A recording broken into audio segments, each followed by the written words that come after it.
Yeah, ready. My name is Michael Saker, and I'm presenting on Akhenaten, otherwise known as Amenhotep IV or Amenaphis IV. He ruled from 1351 to 1334 BCE.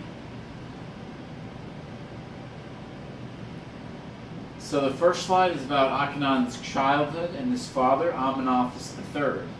Akhenaten was the youngest of two sons, his father being Amenaphis III. He was born in Thebes, and his family ruled Egypt for nearly 200 years. Amenaphis III's chief queen was a woman named Tai, the daughter of a master of horses.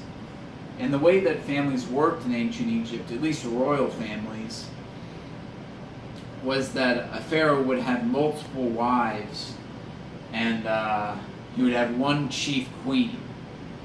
And that chief queen received worship and gold and incense from the pharaoh just for being his queen. And Amenaphis III also started the sole worship of Aten, the sun disk god. Amenaphis III emphasized worship of Aten possibly to increase his own power, which was declining in comparison to the worship of the god Amen. So many people were giving offerings to Amen while not giving as much to Amenaphis. And Amenaphis wanted more offerings so he could get rich and receive more wealth, and that way be buried with more wealth, and in turn go to the afterlife with more wealth. Akhenaten was the joint ruler with his father for possibly anywhere from 8 to 12 years before Amenaphis III's death, after 38 years of being pharaoh, which was a relatively long rule.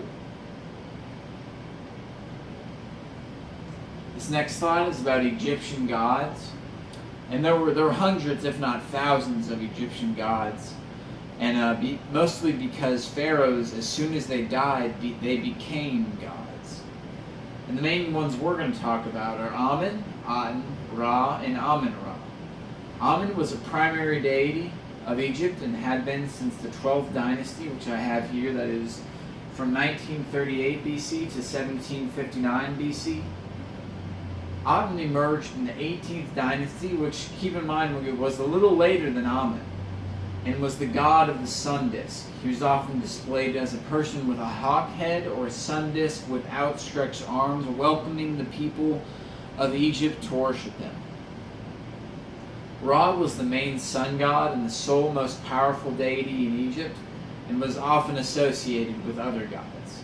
An, or otherwise known as Ra-Horatki, was a god attached to the god Ra, and Amen-Ra was yet another god who was a combination of the two gods Amen and Ra.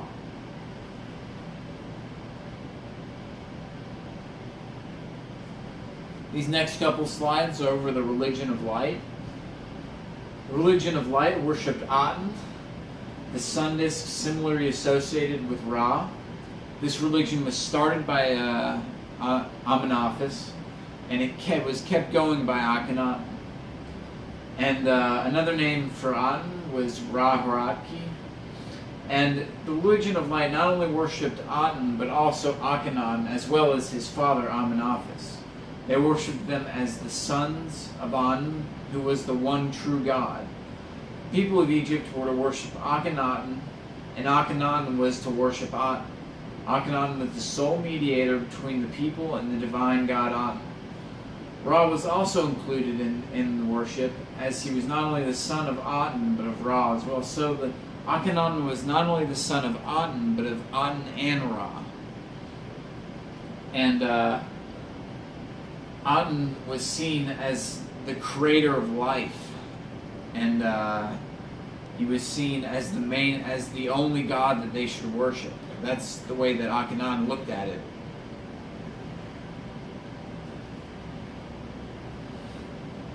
Akhenaten continued his father's plan to eliminate all other gods except the king, Ra, and Aten. This would put more power on the pharaoh, and therefore more fortune and offerings from the people would go to the pharaoh. Even though there are multiple gods mentioned as being all-powerful in the religion of light, Aten was the primary god of worship. Which brings me to my argument. This is why historians credit Akhenaten as being the first proponent of a monotheistic religion. Most religions were polytheistic, and they worshipped multiple gods. And Egypt had been a polytheistic nation for as long as people could remember. So the religion of light really was the first monotheistic religion. Taken straight. These next couple slides are about the great hymn to the Aten, which was a section of 13 rows of hieroglyphs that I found a translation directly to English in this excerpt. It says, "O living Aten, creator of life, you've dawned in the eastern light land. You fill every land with your beauty." And as said in the text, Aten is the great creator of all life, and he's filled with splendor and beauty. This next part, "You are beatus, mighty and radiant. Risen high over every land, your rays embrace the lands." So this describes Aten as being radiant and having rays, which are similar qualities, regular qualities of the sun. This links Aten as being one with the sun. And the great hymn of the Aten was found at Amarna.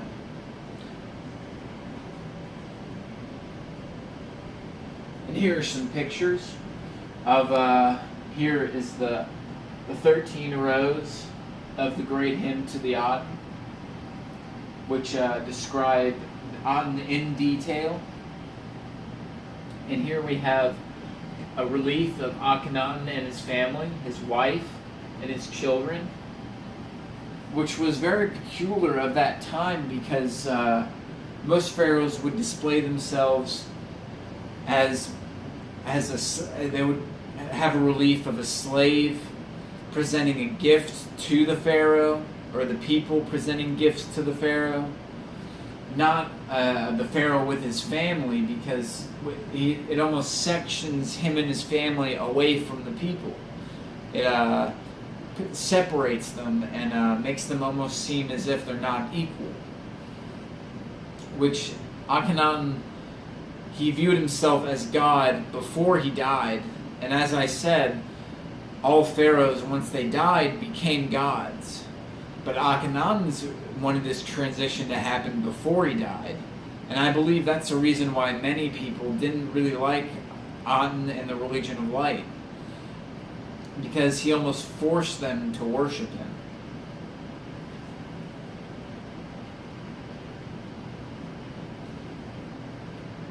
The great hymn of Aten and its rules. Although this text supplies ample description of what Aten is and who he is, it does not give any rules for how to live or any promise of salvation in the afterlife.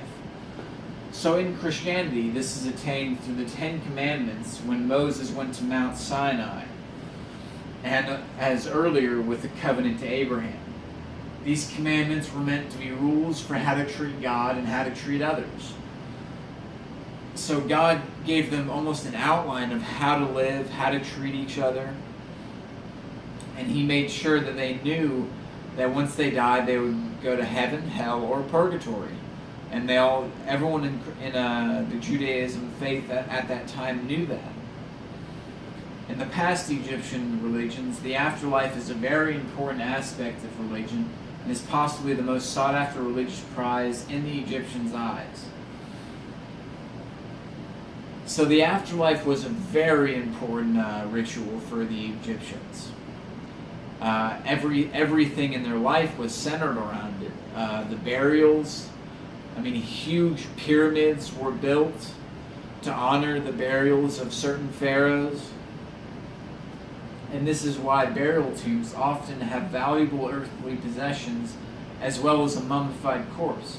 The mummification is thought to offer assistance with getting into the afterlife, while the possessions are to accompany the person into the afterlife. So the richer that a pharaoh was, the more possessions that he could bring with him into the afterlife. And in some cases, some slaves were actually killed and mummified and put into the pharaoh's tombs so that they could go to the afterlife with the Pharaoh, so they could continue serving the Pharaoh even in death, which is very dramatic in my opinion. This next slide is about Thebes and Amarna, also known as Akhenaten. Akhenaten and his father Amenophis had many construction projects all over Egypt, some of which include the temple of Amun-Ra at Karnak in Thebes, which is Akhenaten's home city. And Amun-Ra was the main deity that they worshipped. And it was very odd for Amenophis to build a temple in his honor, being that he wanted to focus worship on the god Aten. And 4 temples dedicated solely to Aten at Thebes, which were later taken down at the end of the 18th dynasty and beginning of the 19th dynasty. So soon after Akhenaten's rule, these temples were taken down. But these 4 temples were located due east of the temple of Amun-Ra, so they were very close to the temple of Amun-Ra, and they were taken down after construction. And yet another temple called the Het Bunbun was for Akhenaten's chief queen Nefertiti. So Akhenaten was just like his father. He had multiple wives, multiple children, but his chief queen was Nefertiti. And yet another site of construction for worship of Aten was the city Amarna, originally known as Akhenaten, which means the horizon of Aten.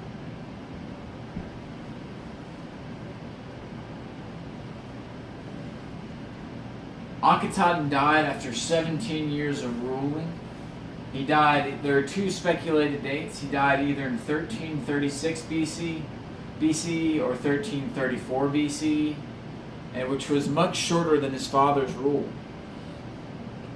But soon after Akhenaten died, they kind of swept Aten and the religion of light. They swept it under the rug, and they really tried not to focus on it. But I believe that Akhenaten truly was the first proponent of a monotheistic religion, because he continually pressed his people to worship only Aten, and he built monuments. He gave gold. He would kill animals in honor of Aten, so that he could continue worshiping the sole creator of the universe.